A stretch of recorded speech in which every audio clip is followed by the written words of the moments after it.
Hello everyone, welcome to another video in the series where I'm trialling a number of Western skirmish rules. This is the third video in the series, and today we're going to be playing Tombstone.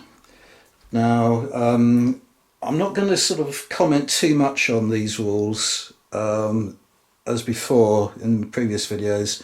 I'm going to save all my the main bulk of my comments and summary to a final video in the series at the end where I'll be comparing them all.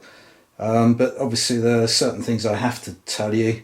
I'm trying to reproduce as close as I can the same scenario with every set of rules. Now with Tombstone, it's like conventional rule sets in that it does have scenarios and encounters for you to play, and there is a bank robbery scenario in that, but the bank robbery is not at all like the two previous bank robberies for Legends of the Old West and for Dead Man's Hand, in that it's more of a kind of burglary, in that the outlaws are approaching the bank, which is still situated in the centre of the table here, but they're approaching it from the edges of the table, and it's at night. But I wanted to have a similar scenario where the objective is that the bank has already been robbed at gunpoint and the outlaws are trying to escape with their loot off of the edges of the table. So I've changed the scenario quite a lot now, and what's going to happen is I've got the figures sort of positioned in a similar way to the way I had for the scenario for Dead Man's Hand. There are four outlaws in the bank, and they're going to be the ones that are deemed to be carrying the loot, and then there are three others similar as to before, two outside the front of the bank confronting two lawmen, which are just off the screen here, and another outlaw armed with a rifle on the roof of the Lucky Strike saloon. The lawmen I've had to position differently. If I'd put them in the same positions as I had them for Dead Man's Hand, then the game is over very swiftly, because the routes of escape I'm still having as the ends of the thoroughfare, so that way or around the dog leg going off the table that way. And if I did that and had the lawman positioned as I had for Dead Man's Hand, then as I say, the game is over very quickly, because movement can't really be interrupted. So as soon as the outlaws get the initiative, they can just move off the table. The only way you can interrupt movement is if one of your figures moves within 6 inches of an enemy figure, then the opposing player can attempt to interrupt the movement. So anyway, what I've done is I've positioned the lawman differently, still got the sheriff in the sheriff's office, but at least one of the figures there are two figures at the ends of the street, behind the Lucky Strike saloon there. So if the outlaws go this way or that way, they're bound to come within 6 inches of one of the lawman figures, which gives the lawman some opportunity to interrupt the robbery. And I've played some trial games already. It's very deadly, so I'm not going to play that the game is over once 3 figures have been removed from play, but I am going to have it that the outlaws win if there are 4 figures, so if 2 or more get off the table, the outlaws win. If not, the lawmen win. And another reason why I can't take casualties into account is that, very much like Legends of the Old West, this game is kind of designed for campaigns and for character progressions of the figures. So even when you're taken out, as it were, there's still a possibility that you can be taken prisoner at the end of the game, or else your health is restored, and you go on, to another campaign. So you're not actually dead. You don't die in the game. You might die after the game of your wounds, but you're not dead during the game. So technically, there aren't three figures killed during gameplay. Okay, right now I just want to take you to the way I've kind of organised myself, because this game is harder to learn. So I'm definitely going to be making a few mistakes. I'm going to be omitting things by accident as well, and I'm probably going to be misinterpreting things. So I want to show you how I've organised my table setup to try and help me navigate the rules. Right then, so I've got roster sheets here that I've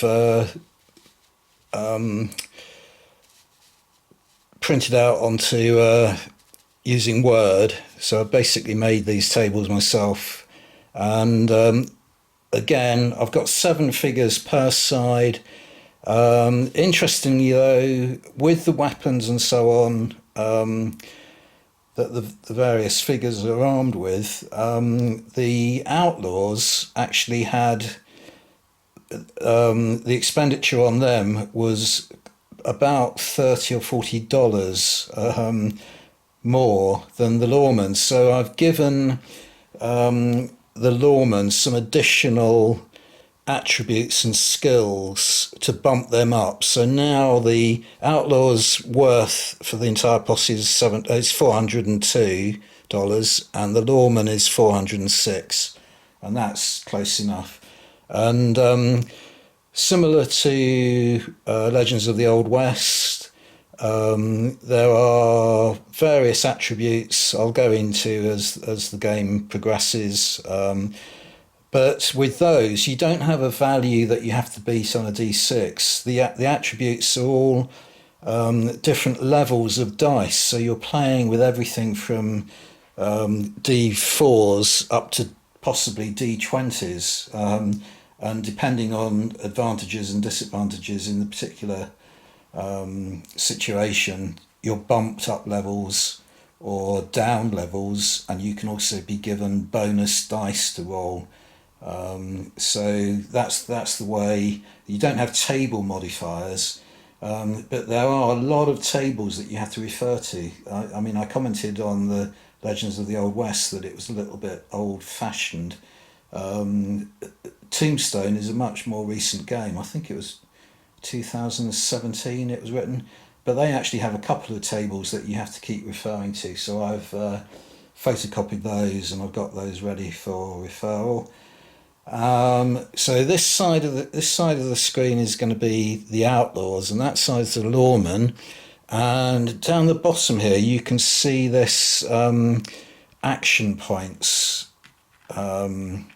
card that again I've photocopied from the book and printed out. And this is the first part of the game that both the leaders have an authority level, and as it happens, both of them, both the outlaw leader and the sheriff of the lawmen, both have an authority level of d8. So to begin with, you roll 2 d8s, and that will give you the action points level for the first part of the game. So we got yellow for outlaws, white for lawmen, and the outlaws have scored 8. That effectively means for the first turn of the game they have the initiative, and the lawmen have only rolled 5. So you start off by placing a total of 8 action points on both of the figures. They both have the highest roll, but it's the outlaws that have the initiative to begin with. And that allows you to make 8 actions. They can either be shooting or they can be movement, and within those 2 categories you can take special actions as well, such as reloading your weapon or fighting in hand-to-hand combat, that kind of thing. But effectively they've got 8 points to spend at the beginning, so you use the red point, the red dice, the red counter to mark how many they've got, and then you count down, moving along this table with the green counter until you've used up all your action points. And within those actions, there is a possibility for the opposing side to interrupt and gain the initiative. So that's effectively how the game is going to begin. So now I'm going to show you my decisions one by one with the various characters and so on the table. Okay, now the outlaws don't want to hang around and exchange in gunfire. Their aim is to get the 4 figures that are in the bank there off of the table.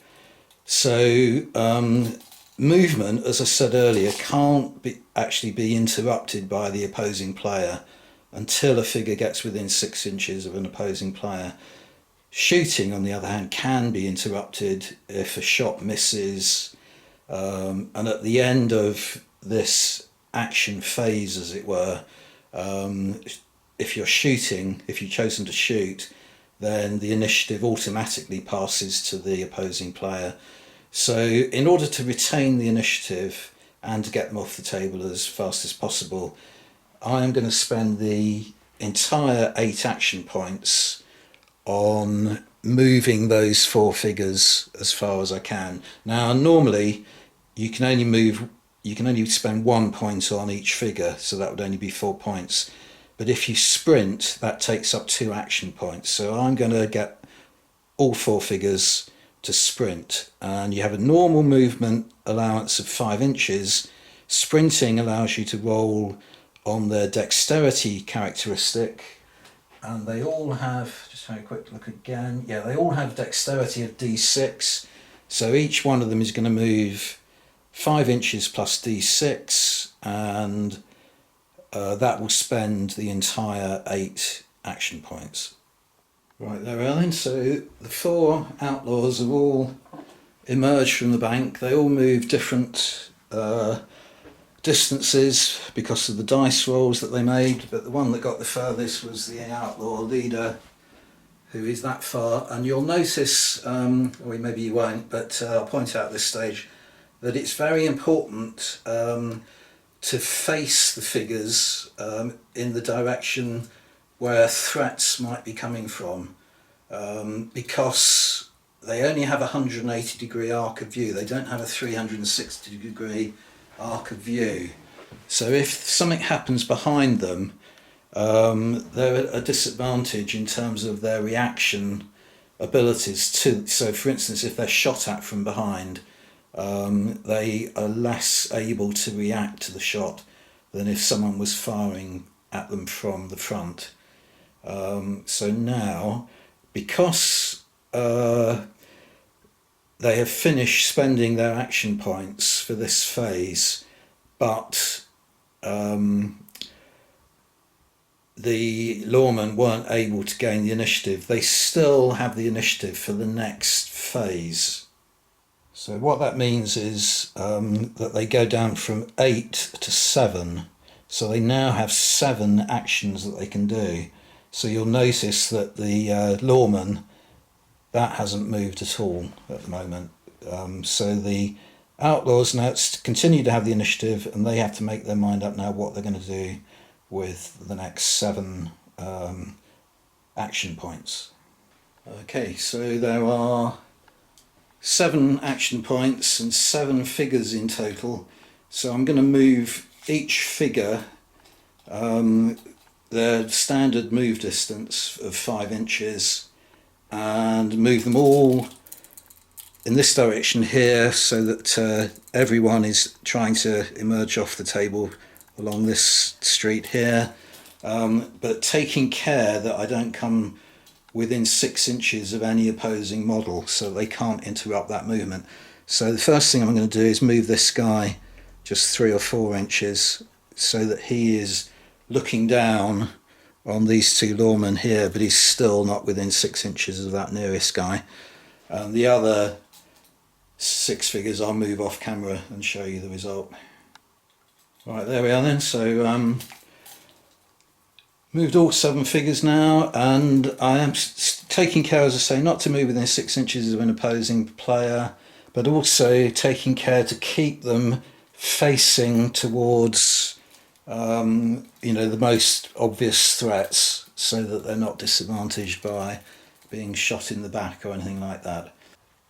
Okay, so once again we move that red marker down now to level 6, so we've got 6 action points to spend in this part of the turn, and the outlaws still retain the initiative, but at this point I think I'm going to start shooting, which means that I might be able to clear some of those lawmen out of the way and give the outlaws free exit off the table, but I risk the initiative switching over to the lawman's side now. Right, now the first thing we're going to do then is spend one of those points for the rifleman here to fire down on the lawman there. Now the distance is 10 inches. This chap here, he has got an accuracy attribute of D6, and the lawman has got a reaction ability of D6. D6 accuracy means that point blank range is only 6 inches, but the rifle extends that range by 4. So in other words, the rifle is firing at point blank range at this guy down there, and the effect of point blank range is to raise your accuracy level up 1 level. So in other words, we've got a D8 roll against a D6 roll. Here we go then. I should have said as well that this is an aimed shot. You can fire weapons from the hip, which is less accurate and affects the dice level, but this is just going to be a single aimed shot. So we roll a D8 and a D6, and it's 3 against 1. Now it's not a matter of beating or anything like that. You have to refer to a table. I mean, obviously this is going to be a miss, which is bad news, but you refer to a table. So an accuracy, what was it, of 1 against a reaction of 3 is a miss. This is where you refer to a table, and depending on the result, there are various, you can miss, you can hit, you can have a critical hit, or you can take the opponent out or injure them. So there's lots of different outcomes to that dice roll, but in this case it's a miss, and that means immediately, because I've missed with my shot, the lawmen have the opportunity to interrupt the opponent's play, and that's a very simple D6 dice roll, 4, 5 and 6, and the opponent's turn is over, and the successful player gets the initiative. So yeah, it's 5, so the initiative is now with the lawman. So that's bad news for the outlaws, because this is automatically, they don't get any more of their rolls, so that gets moved down now to 5, and we're over to the lawmen, who have 8 action points to spend. Okay, now I don't want to be over hasty here. As I pointed out earlier, if I select movement and don't get within 6 inches of any of the outlaw figures, then I retain the initiative. So to begin with, I've got a lot of action points to spend, so I'm going to get closer with as many figures as I can without getting within 6 inches, thus sort of reducing the range and making hits easier. So the sheriff can afford to spend 2 points. He's in this building here, so he's going to spend 2 points to sprint, and he has got a dexterity of d6 as well. So I'm rolling a dice and I've rolled 5. That means he can move 5 plus 5 is 10 inches. So he has to do a bit of a U-turn, so he's going to end up about here. So that's 2, so I've still got 6 to spend. So I'm going to move these 2 guys here. You're allowed measurement, you know, it's not like Dead Man's Hand or anything where you can only make one pre-measurement. You can make as many measurements as you want in this game. So I think he's a marshal, is 10 inches away from that figure, so he's just going to move up to there, so he's outside of 6, so that's another action point, that's 3.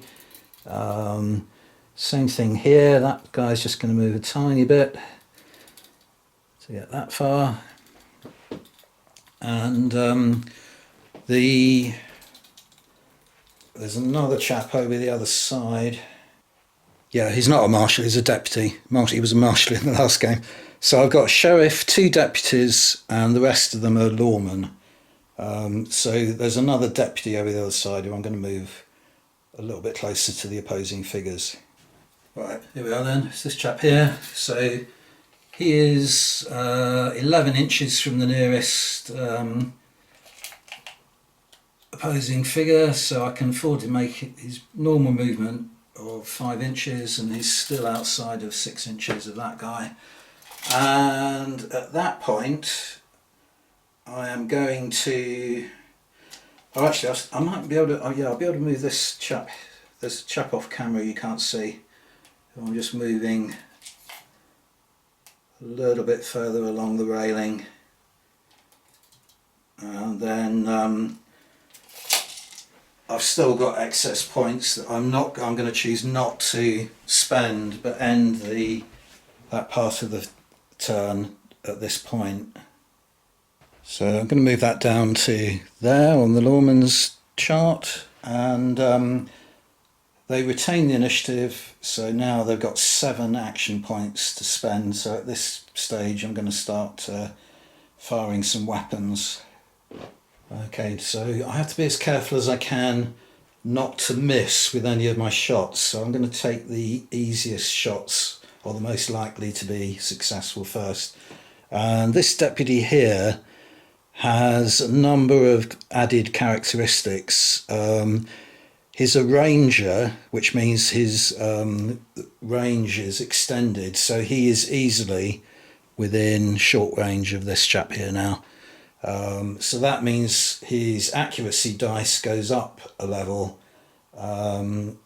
So he is actually accuracy D8, so he goes up to rolling D10s. And also he's a marksman, which means he gets a bonus dice to roll. So you roll 2 D10s instead of 1, and you pick the highest result. It's not 2 shots, as it were. It's the best of the 2. And the outlaw's reaction ability is only D6, and it's not, he's facing the firer, so it's not diminished in any way. So it's 2 D10s, best result against 1 D6. Well, the 2 D10s are rubbish, a 1 and a 2, so it's 2 versus 3, which is going to be a miss. So again, really unlucky rolling there, but it gives the outlaws the opportunity to interrupt, and they're certainly going to take the opportunity. If they fail, they lose their counter on that action points table moves down 1, and the lawmen retain the initiative. But it's definitely worth a try at this point, and they do fail. So the effect of that is the lawman's counter moves down. The lawmen retain the initiative, but they have now spent one of their action points, so we're keeping track of that with the green counter there. So they've still got 6 points that they can spend. Right, next up then, this deputy here is going to fire his shotgun that he's carrying at that outlaw there. Now, this is where the rules do get a little bit elaborate, shall we say. He has an accuracy attribute of D8. So normally that would mean short range would be 8 inches, and he is within short, therefore he would be within short range. But because he is firing a shotgun, you have to fire them from the hip, you can't aim them. That reduces your accuracy attribute down a dice level, meaning he's now down to D6, and he's therefore not in short range, so he won't get any bonuses for being in short range. However, he does have an advantage firing a shotgun in that you roll a bonus dice for each barrel. So he is going to be rolling for each barrel 2 d6s against the reaction ability of the outlaw, which is also d6. And then, like the previous roll, you take the highest of the two, and he's going to do that twice, and his shotgun will then be entirely out of ammo, and he will need to reload both barrels. So it's 2 dice against 1, picking the highest of the two. And if this is a miss, we don't need to worry, because all the misses, all the shots have to miss in order for the outlaw side to be able to take an opportunity to grab the initiative again. So we've got 5 against 3, so that's definitely going to be a hit. And yeah, that is just a hit. So now we have to roll on the damage table in order to see what damage has been done. Right now, what we're interested in now is in the damage factor of the shotgun and not the damage factor of the deputy. He has a damage attribute, but that's the damage he causes in a physical fight, a hand-to-hand combat. So we're going to be rolling a d8 for the shotgun against the constitution of the outlaw, which is d6. So we've got 6 all. So looking at the damage chart now, this is another table we have to refer to. 6 against 6 is stun. So the outlaw is currently stunned. Right, so I've placed a stunned marker on the outlaw. That means that his reaction ability has dropped a level, but we don't take that into account for this second shot because both barrels are deemed to have been fired simultaneously. So all we're doing now is rolling exactly the same as we did before for the second barrel. So we got 4 against 2, so that is going to be a miss, but not all the shots were missed, so the outlaws don't have an opportunity to interrupt the play at this point. So all we do is move the green counter down to 5. So we've still got 5 action points that we can spend on shooting. Oh, and I must remember as well to put an out of ammo marker against that deputy with the shotgun. Okay, now down this end of the table where the bank robbers are attempting to escape off the table this way. I mean, the edge of the table is just off screen here. It's only a 4-foot square playing area, so this is the edge of the table, so they've just got to get beyond this point. But anyway, the 2 lawmen here do have a slight advantage in that they are much more accurate shots. So, as I say, you're allowed to measure everything. So it's 10 inches from that figure to the first, to the outlaw leader, but it's 7 inches there. So this guy has a D8 accuracy, which means he's in point blank range, effectively, of that chap there. So this is the next most likely one to hit. So he's not going to fire from the hip because that means he has to reload and so on. I think it's much more sensible to be taking aim shots because they do have an advantage. So he's going to fire one aim shot at that chap there. So because he's normally D8, but because it's point blank range, he goes up to D10. And the outlaw's reaction, I think it's still 6, but it might be 8 because he is a leader. No, it's still D6, so it's 1 D10 against a D6. So 5 against 2. Looking on the chart here, that is a critical hit.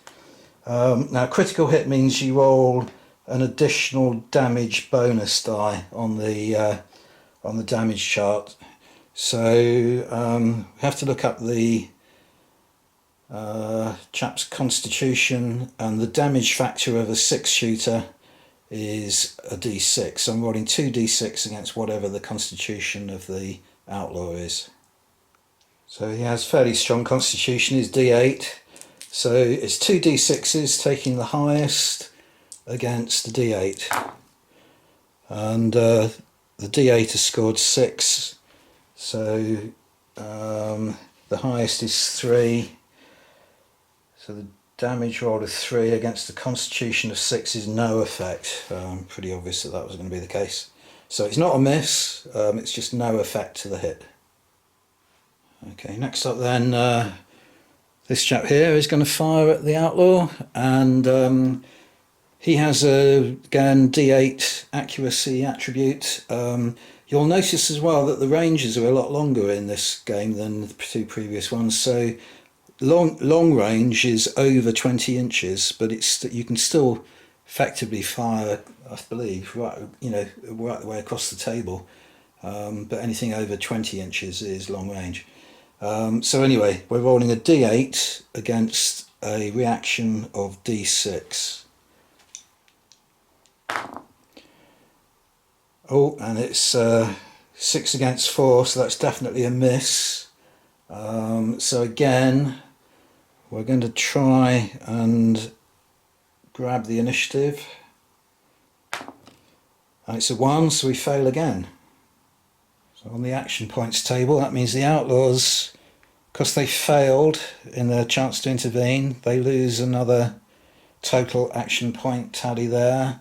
And the lawmen have just spent 1 on firing that last shot, so they've still got 3 action points to spend on, it's got to be on shooting. Okay, I've got 3 points and I've still got 3 figures that haven't fired yet, but unfortunately none of them have got a shot on the 4 outlaws carrying the loot off the table, so I'm going to have to content myself over this side with firing at these 2 outlaws here. So I'm going to start with the lawman armed with a rifle here.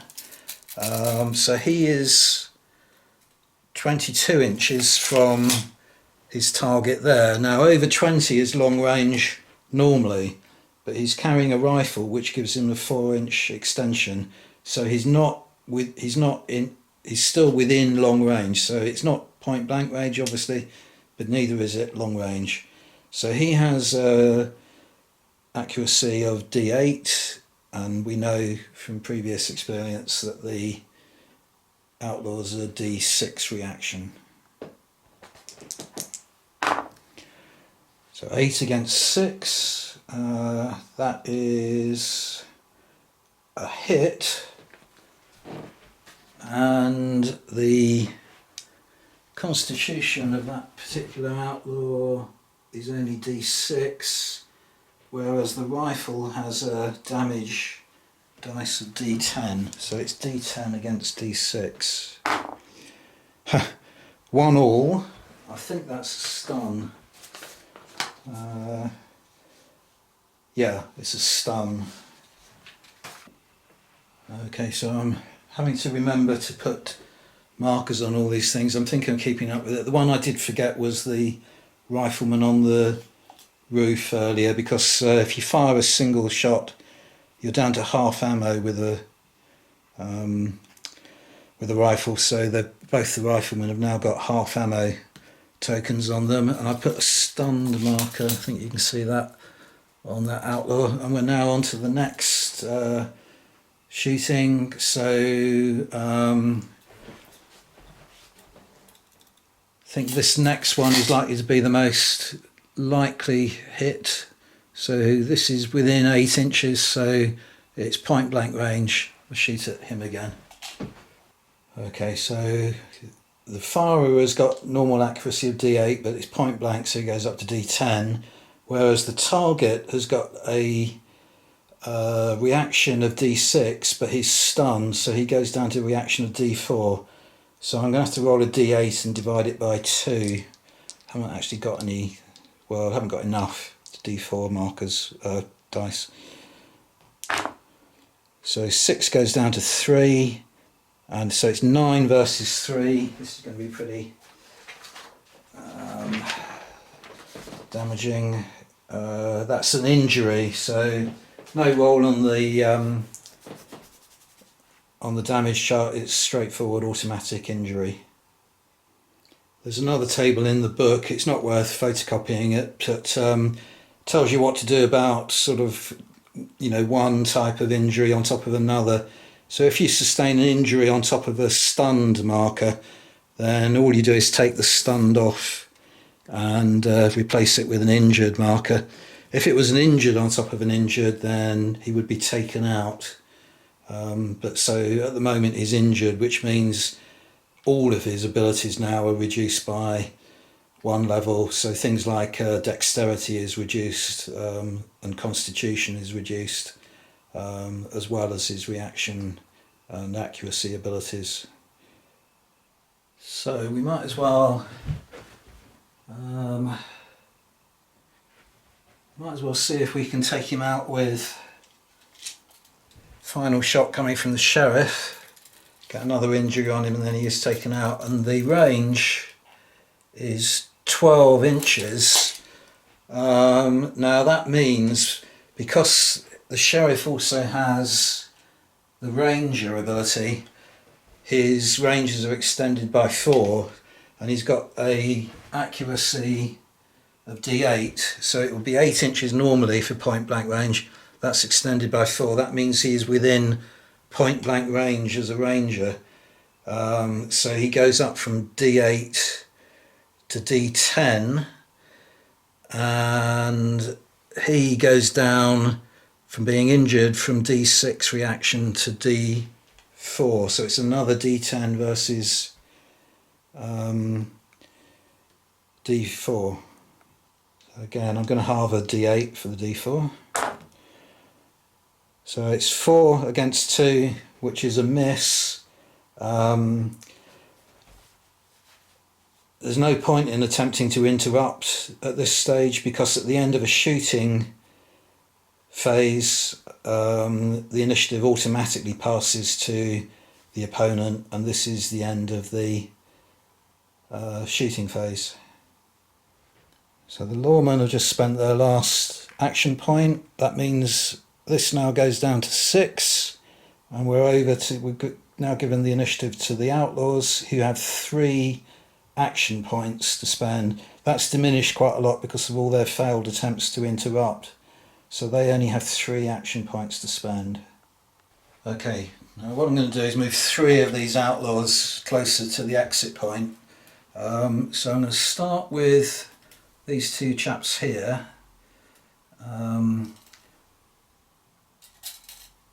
So he is still outside of 6 inches of this chap.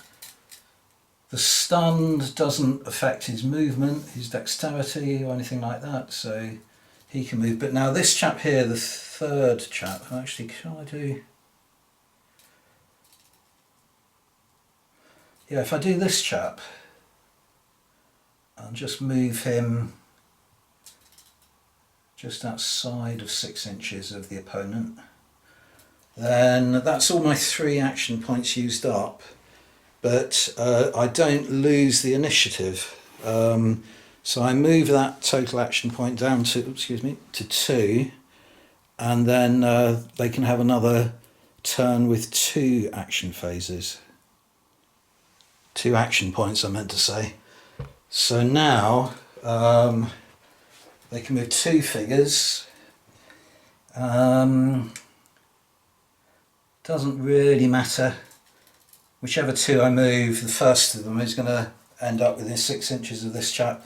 So I'm going to attempt to move the boss to begin with, but the lawmen are immediately going to try and interrupt that. So they need to roll 4, 5 or 6 on a d6. And they do. So that means that the boss has to stop moving when he gets to within 3 inches of that opposing player, and the other action point is lost, and the initiative has now gone back to the lawman. So the outlaws don't get to spend that final action point, the second of the 2. This goes down to 1, and now we've got the lawman's initiative again, and they have still got a total of 6 action points to spend in this phase alone. Okay, first thing I'm going to do then is spend 1 action point to flip this over from out of ammo entirely to half ammo. So he can now fire that shotgun again. And then a second point to take this half ammo off. Okay, and then we're going to spend a third point to do some shooting up this end of the table. So this chap here is now going to fire from the hip at the outlaw leader. So his accuracy level goes down from D8 to D6 for firing from the hip, but he's still well within 6 inches, so he's still at point blank range, and he gets to fire 3 shots, and you have to work them out individually. So he'll be firing 2 D6s 3 times, because he's within point blank range and he's firing 3 shots. So 2 D6s taking the best of the roll against the reaction of D6 for the outlaw leader. And with hip shooting, you're not referring to a table, you're just trying to match or better the reaction roll. So these dice rolls are opposed now. So 6 against 6, that means it's a near miss, so on a d6 you score a hit.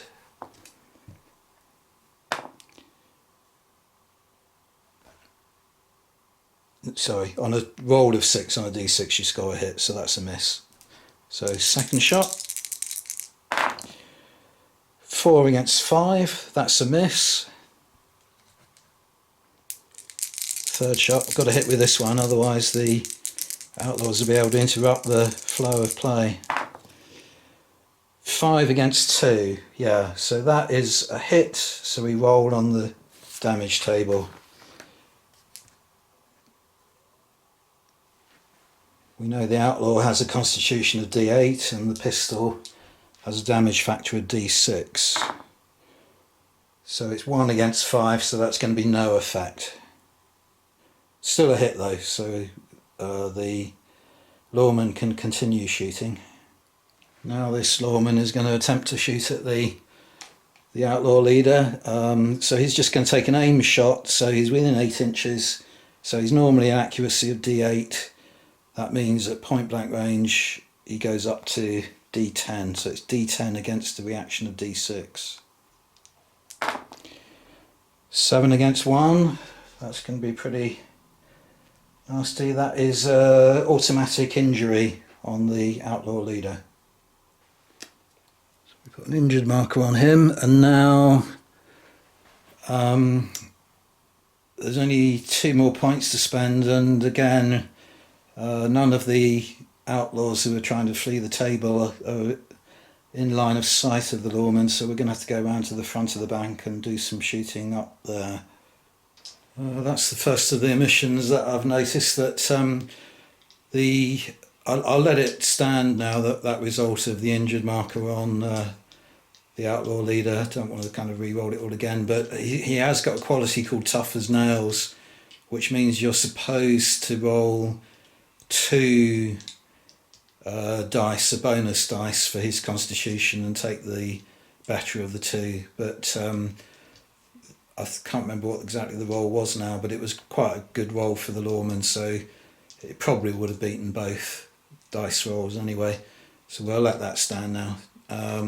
So now we're down to the front of the bank here. So got 2 more action points to spend. So the deputy here, who is a marksman, is going to fire at point blank range at this injured outlaw again, see if he can take him out entirely. So being a marksman and being point blank range, his accuracy roll goes up from D8 to D10, and he gets to roll 2. And the outlaw is injured, so he goes down from a reaction of D6 to D4.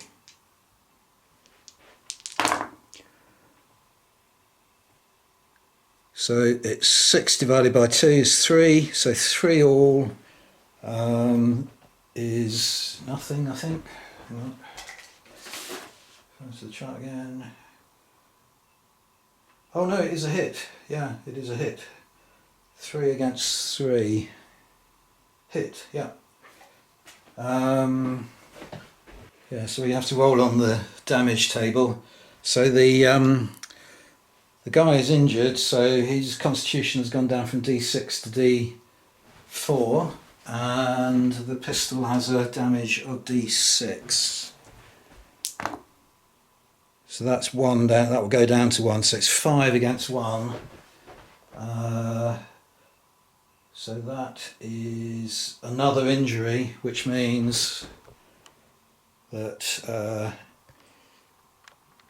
that chap goes from being injured to being taken out. So effectively he's out of the game now. He's you're supposed to lie the figure prone. He can take further injuries if someone feels brutal enough to shoot at him, which will reduce him still further to critical, and that will make his chances of recovery at the end of the game even less. But for this game's purposes, he's effectively out of action and dead, as we're only playing a one-off game. And that means we've still got 1 more point to spend, so this chap is going to take a shot at that chap there. And that is also point blank range, I think. Yeah, 8 inches. So that will be a D10, and that chap's constitution is D6 as well. He is classed as an outlaw. All the other outlaws other than the posse leader are actually cowboys, not outlaws, but Emmett Nevitt is an outlaw, whereas in previous games he's been a gunslinger. So it's a D10 versus a D6. Oh, 9 against 1. I think that's going to be killed outright.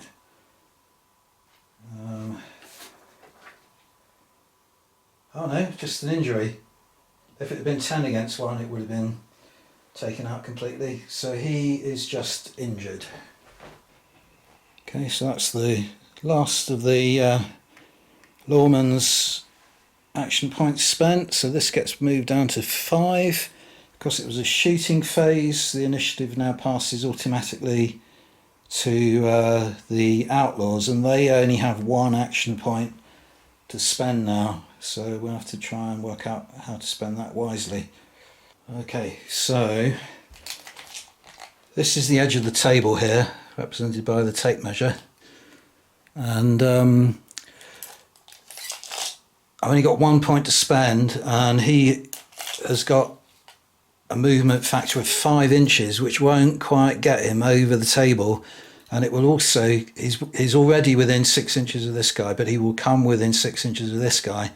So this player, the lawman player, would be entitled to try and interrupt and gain the initiative, but there is no point really, because in doing so, he'll only stop this figure 3 inches from him. So I'm just going to move him the 5 inches, which is effectively about 3 inches from that player anyway, and then move on to the rest of the action points that the lawmen have still got to play. Right, so that's the outlaws out of action points for the time being until we get to a recovery phase. But the lawmen still they're still way up on this table. It's all down to the failures to interrupt earlier that the outlaws made.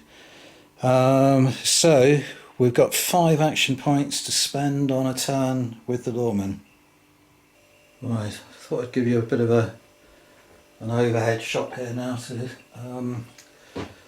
try and show you the situation overall. So the lawmen are in a very good position now because they don't have to worry about the outlaws gaining the initiative. They haven't got any action points left whatsoever to spend, so the initiative will immediately come back to the lawman. So I'm going to spend 1 action point.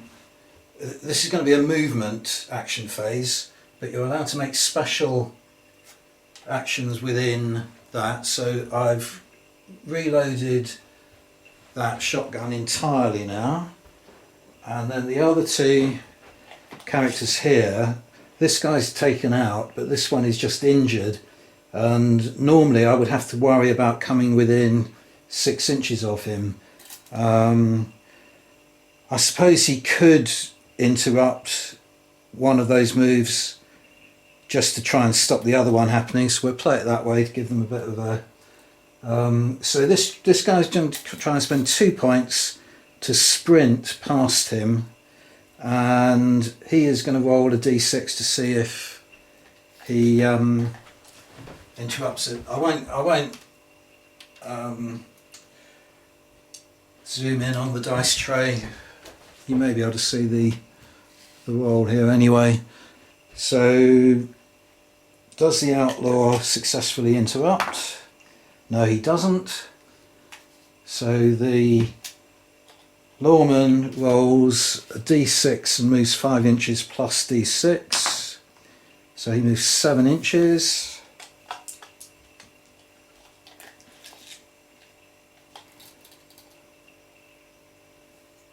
And then the other lawman, again, there's no point in trying to interrupt. I suppose there is, in that he could stop him 3 inches from him. So does the outlaw successfully interrupt? Yes, he does. And that means that the lawman must stop. He can move up to, he could have moved up to 11, but he must now stop within 3 inches, which will take him to about there. So that's the 5 action points done, so it now moves down to 4. So I'm just going to think about what to do next. Okay, first point I'm going to spend then, now we're on to 4, is that the deputy here, who is a ranger and a marksman, is 12 inches away from that guy there who has his back to him. So that means he is at point blank range. So his D8 ability, accuracy ability, goes up to D10, and he's a marksman, meaning he can roll 2 D10s instead of 1 and take the best of the 2 rolls. And his target has his back to him, so rather than reacting on a D6, he's actually now only reacting on a D4. Right, so we've got 5 against 1. That is a 1, but it would have been half to 1. So 5 against 1 is a critical hit. That means we roll a bonus dice. So he's got constitution of D6, and the pistol has got a damage factor of D6. So we roll 2 D6s against 1 D6. and it's 6 against 4, which on the damage table results in a stun marker. Okay, now this chap here is going to fire at the same person with his back to them. So that means his reaction is down to D4, but he isn't a ranger or a marksman, so he's just got an accuracy of D8. So it'll be a D8 against a D4. So the outlaw's dice is also a D8, but I'm going to divide that by 2. So the outlaw's D8 is the yellow one. So it's 4 against 2, yeah, so that's a miss. And again, we could try and interrupt the flow, but there's no point. Oh yeah, there is, because it would mean that action phase is over. So let's see if it's successful interrupt. Yes, it is. So that's that action phase over. So that means that the lawman can't spend any more of those action points in this action phase, and that now goes down to 3. So we're still with the lawman, and they now have 3 action points to spend, but it does mean as well that it's a new kind of phase, so that marksman can have another shot at the back of that outlaw. Right, there we are then. So as it's another phase, it's perfectly legitimate for him to fire again. So it's going to be 2 D10s against the D4 this time.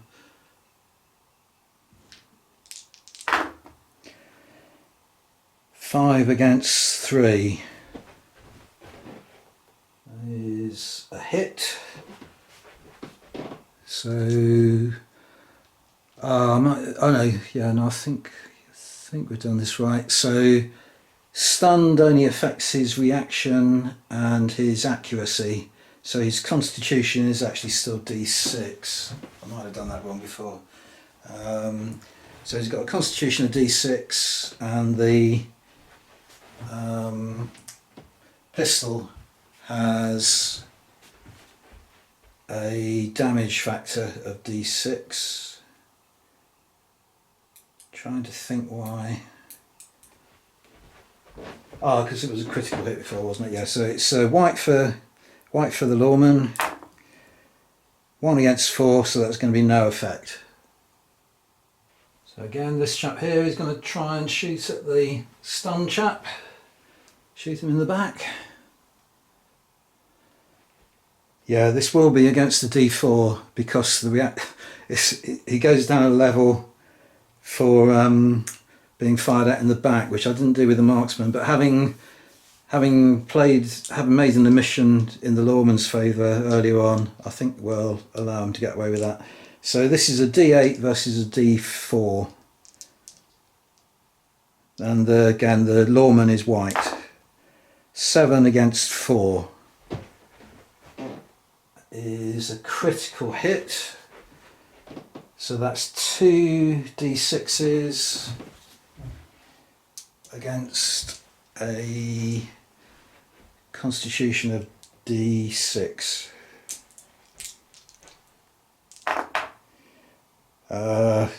Nothing, no effect again. 4 against 6.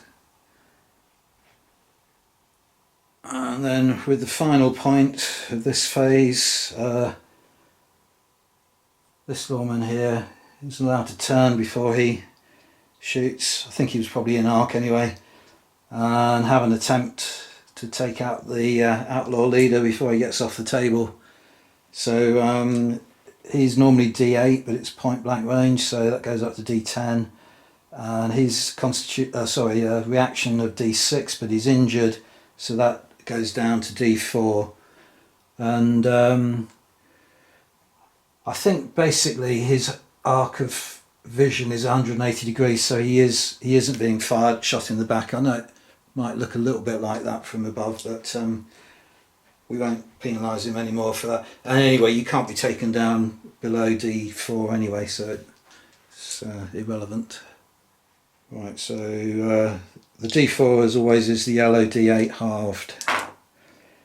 So 5 goes down to 3 and 2 against 3. So that's a miss, but it's too late to interrupt this phase anyway. Right, there we are, that's just been spent. That goes down to 2, so now we've got 2 action points to spend on the lawman. Definitely want to spend one of the 2 attempting to kill this leader again, so same again, it'll be a d10 against the d4 reaction. Oh, 10 against 2.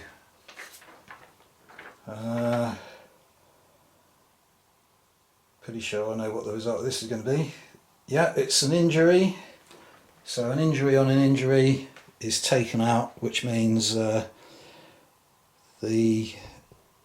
outlaw leader there gets killed just as he's about to leave the table.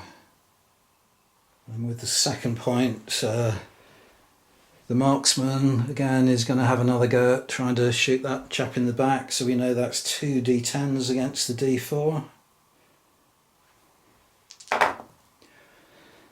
8 against 4.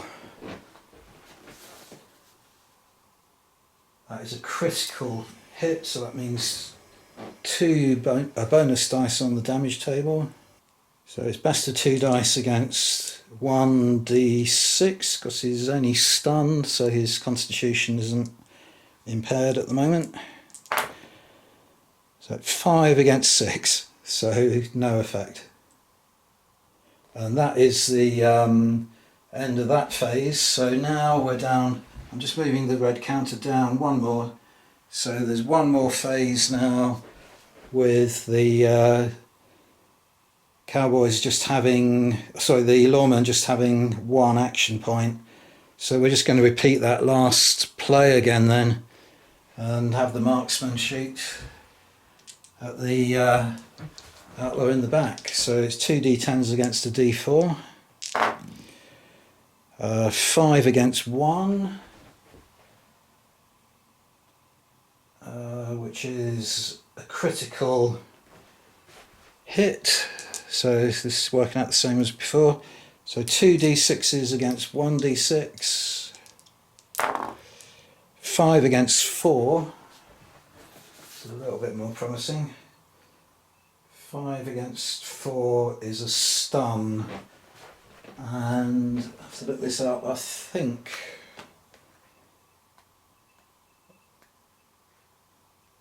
Yeah, a stunned result on a stunned model is an injured result. So we change that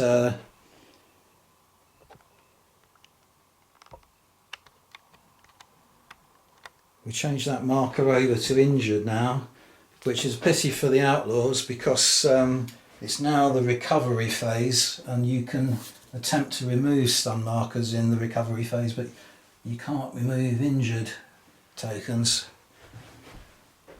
So now we're on to recovery phase because both players have spent all their action points. Okay, we're in a recovery phase now and there's one figure on the table that has a stunned marker. So we can attempt to remove that. So it just needs a roll of 4, 5, 6 on a d6. Yep, 6, so that's going to come off.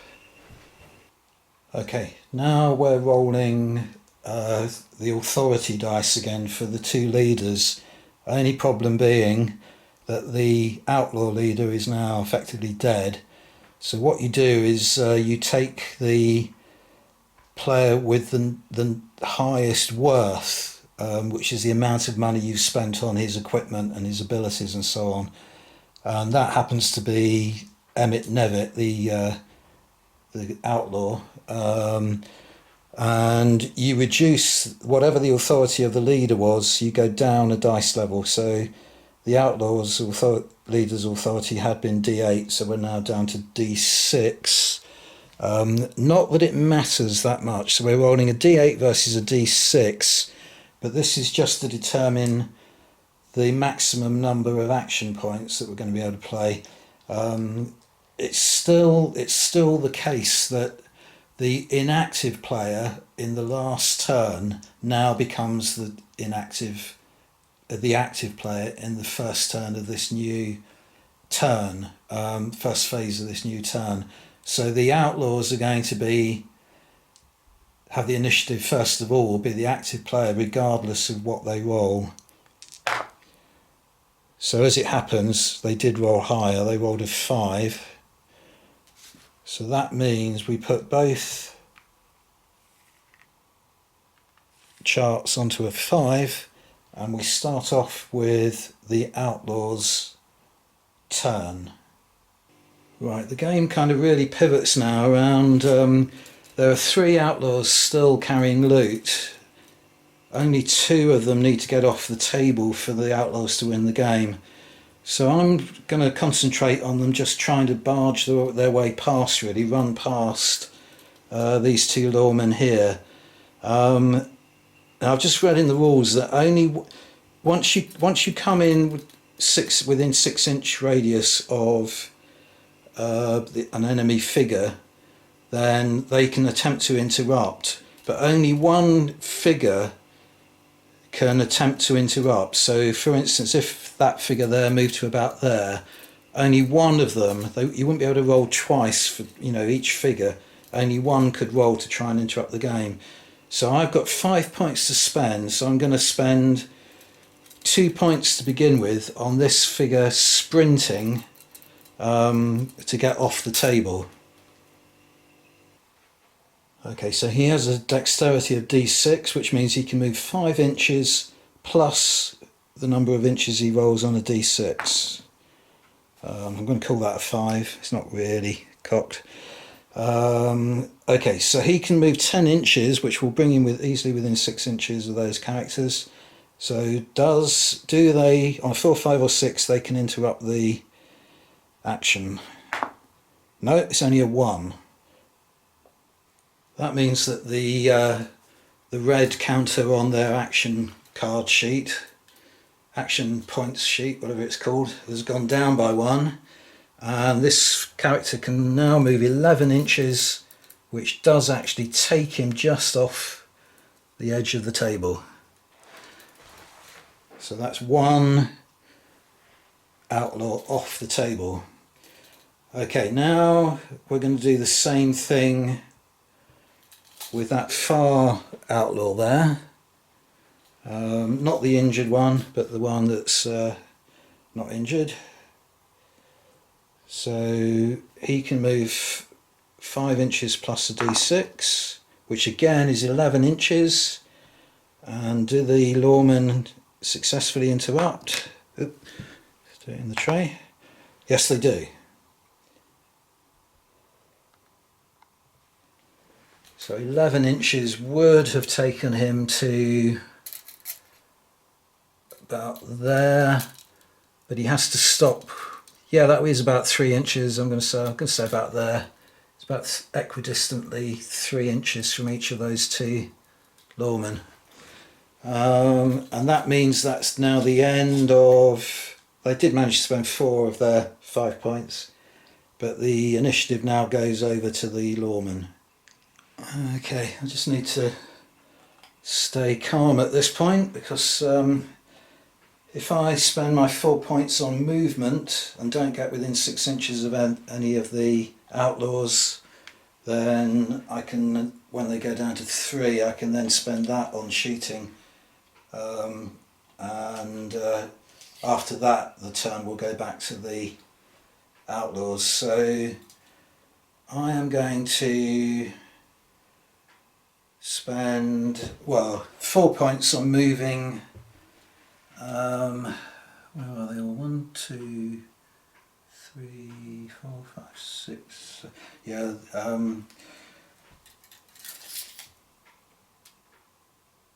There's 10 inches to this between those 2 figures. I think you can see that on the... Yep. So I'm only going to move him 4 inches, and that means he's not got within 6. Likewise, this character here, and the chap with the shotgun definitely. I think he's just off camera, but it's 13 inches away, so if he moves 5 inches, he'll still be 8 inches away, is that? Yeah. And then finally, I think I'll try and bring the sheriff a little bit closer. So he's just moving 5 inches. So that is the 4 action points spent. So I'm just moving the red counter on the table. And now we've got 3 action points, so I'm going to do a little bit of shooting again. Okay, starting with the target of this character who's closest to getting off the table. So you're allowed to turn before you shoot, so he is going to fire point blank at that chap there. So accuracy of D8, point blank takes him up to D10, and the reaction of that chap is D6. Good one, 6 against 1.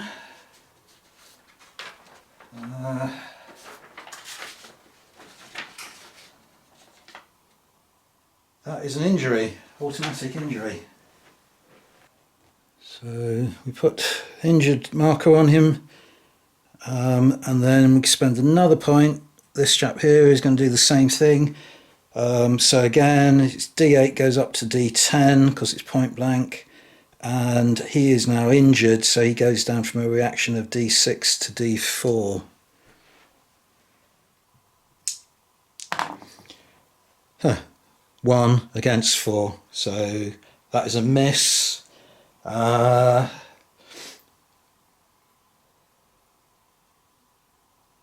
I think we will try to interrupt because the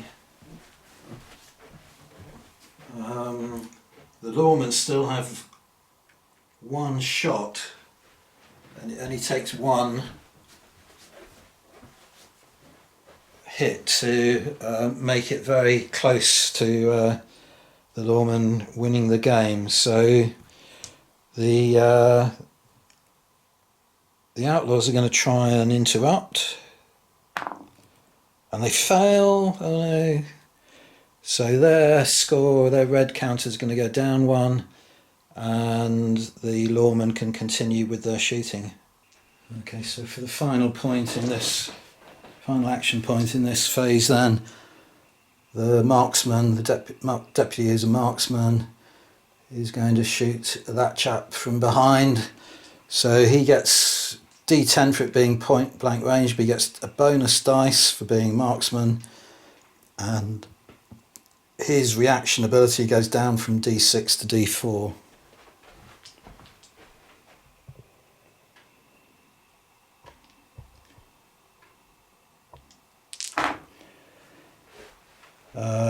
So that's, well, it would be 1 anyway. 1 halved is still 1.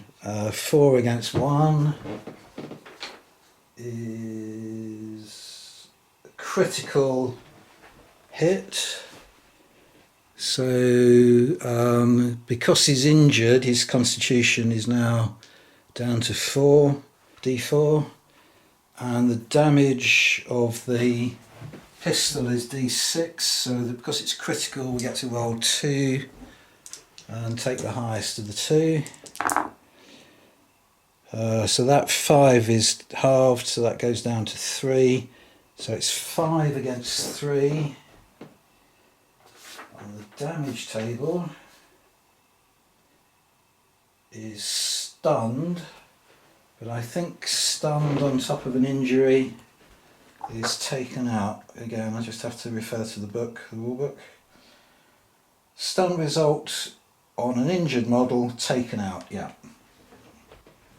So we replace that injured marker with the taken out, which means there is now 1 injured outlaw on the table, and he has to get off the board in order for the outlaws to win the game. Otherwise the lawmen have won the game. But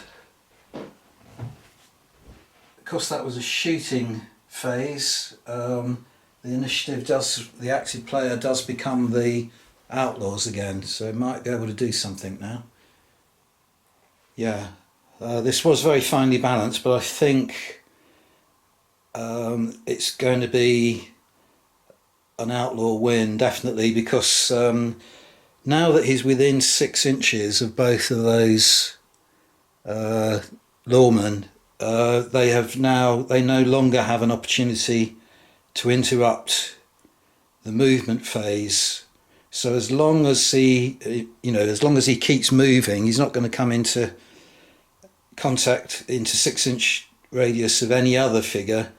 So he's probably got enough movement allowance now to easily get him off the board. So what we're going to do then, we've got 3 action points to spend.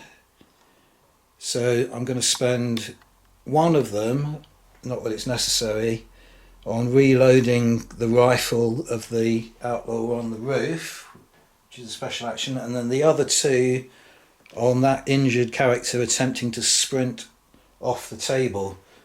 So he's got a dexterity normally of D6, which means because he's injured that goes down to D4. So he can move 5 inches plus whatever he rolls on a D4. So that's 1 inch. So he can move 6 inches, which does it easily. I'll show you. So that's the edge of the table there. And 6 inches takes him over the line. So that means, there we are, yeah, he's over. That means that the outlaws have got at least half of the loot off the table, so they win this particular game. So out of the 3 games, this is the first time that they have won, the outlaw side has won. So I hope you enjoyed watching that. As I say, I'm not going to talk too much about my thoughts on the rules in this video. I'm going to do all that in a kind of compilation at the end where I sum up my thoughts on all 4 rules. Still keeping my fingers crossed, although I don't think it will happen, that the 2 fat lardies bring out their, what's it called, Water Cowboy. It's based on the Water Tanker rules mechanism. It's called Water Cowboy, and if they bring that out in time, then I'll certainly purchase a copy and review that as well, but I doubt very much that it'll be out in time. So as things stand at the moment, there's one more video to make, one more rule set to trial, which is what's it called? Something like Gunfighter's Ball or something like that from Knuckle Duster Miniatures. So see you on the next video. Bye for now.